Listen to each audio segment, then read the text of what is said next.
Okay, we're finally here at our third video, the value neutral ideal. What is it, and why does Oreskes think we should reject it?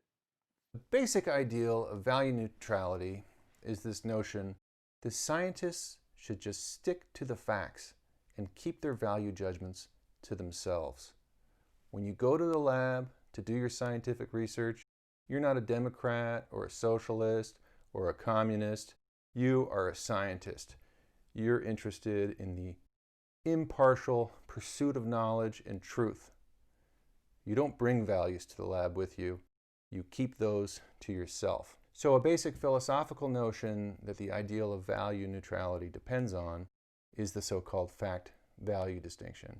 So this is the idea that we can identify facts and then, in an entirely separate process, decide what, if anything, we need to do about those facts based on our values. So we can have a completely fact-based discourse that our values do not impinge on, and then we can turn to ethicists and so on and ask them what we should do about the facts. This value-neutral ideal is something that Oreskes argues was famously defended by Robert Merton, as a sociologist, and he said that value neutrality is a crucial defense against the invasion of norms that limit directions of potential advance and threaten the stability and continuance of scientific research as a valued social activity.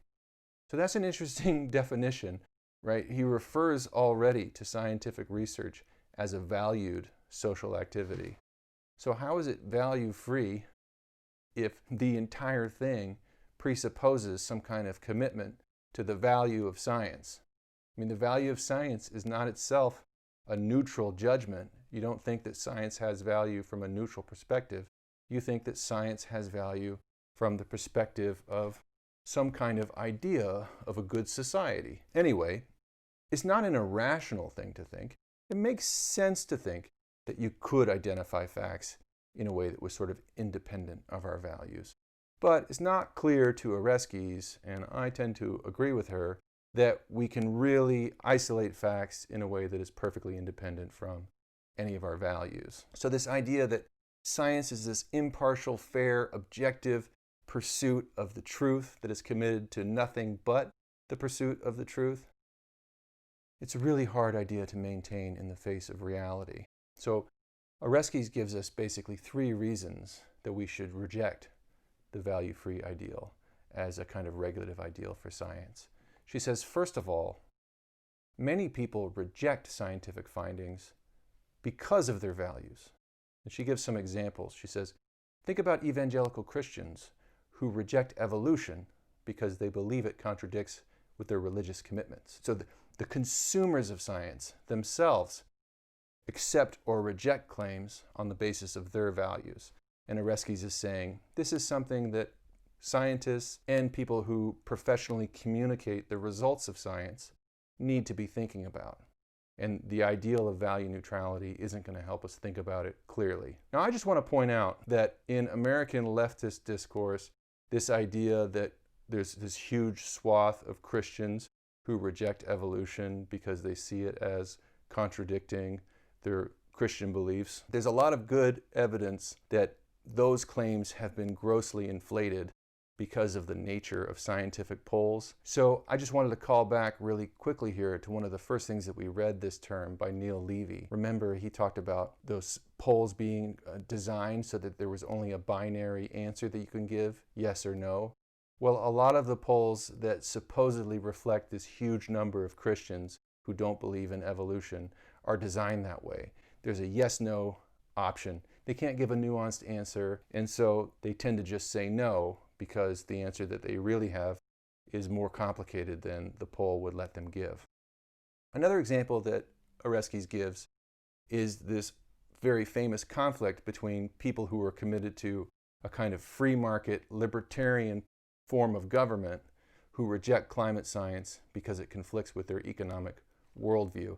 So that's another example of a clash of values where the consumers of science don't want to accept its claims because of the values that they have. Now, the second reason that she thinks we should reject the value-free ideal is that it conflicts with what we actually know about the practice of science. So she says, utility has always been one of the main justifications for science and its funding.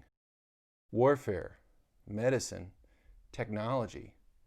These are the things that get scientific research funded, and they always have been. Moreover, these things are intrinsically linked to our values. We value health, prosperity, social stability, democracy, power. There's all sorts of things that we value, and those values structure the scientific research environment. Those values determine who gets money to conduct their research and who doesn't, who gets tenure and who gets laid off and ends up working somewhere where they don't get to do research. Heather Douglas, another notable philosopher of science, has argued that when the consequences of scientific conclusions are non-epistemic, that is, when they're moral or ethical, political, or economic, it's almost inevitable that our values will creep into our judgments about our evidence. Personally, I would go further than Douglas and agree with those who argue that values always play a role in science, no matter what the consequences are. Scientists have to make decisions. They have to decide what to study, how to study it, which conclusions to draw from the evidence that they have, and so on. And whenever you're making a decision, you always have to draw upon your values to make that decision, no matter how subtle it is. Sometimes it's very subtle. Sometimes we're deciding between elegance and detail. Well, that's a value decision. That's a decision about what we value in our scientific theories. Do we value elegance or granularity? Do we value precision and detail, or do we value power in our explanations? These are all value judgments, and I would argue that even in our most theoretical work, the influence of value, personal value, and also social value, is a kind of ineliminable feature of a research environment. Okay, finally, the third reason Oreskes rejects the value-neutral ideal, she says no one can be truly value-neutral. So when scientists claim that they are, it comes across as false. Basically, when scientists claim to be value-neutral, it makes it harder for people to trust them because people don't actually believe that value neutrality is possible. And one of the reasons that Oreskes thinks that value neutrality is impossible is the kind of reason that I was talking about on the last slide. Honesty, openness, and transparency. These are all scientific values. So the practice of science is imbued with value through and through. And don't forget the epistemic virtues that we've been talking about. Intellectual courage, perseverance, conscientiousness, curiosity, integrity, and so on. The list goes on and on. These are things that we value, and they're core values in the practice of science. And to suggest that science could be conducted without them is a mistake. It's an enticing mistake. You can see why someone would be attracted to it, but nevertheless, it's not true. And moreover, as Oreskes points out, it's very difficult to imagine that you could trust a person who had no values. Such a person would appear to you as a sociopath, not as someone that you would like to trust. Moreover, scientists would reach more people by declaring their values, because a lot of people share scientific values and the values of science. A lot of people think that intellectual courage is a good thing, that transparency is a good thing, that truth is a good thing. If scientists openly declared their commitments to these things and their commitments to democratic conversation and the value of democracy in general, that would be a good thing for scientific communication. People would trust science more, and it would make the dialogue between science and the wider community a more productive one.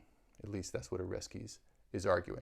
So Oreskes argues that the value-neutral ideal is another good intention on the road to hell, and we should drop it. Put it behind us. We should admit that we have values, that those values imbue all scientific practice and the scientific community, and we should be forthright in communicating those values when we communicate the results of science, and she thinks that would make people trust science more than they currently do. Okay, thank you for your time and attention. I look forward to our next conversation. Have a great day.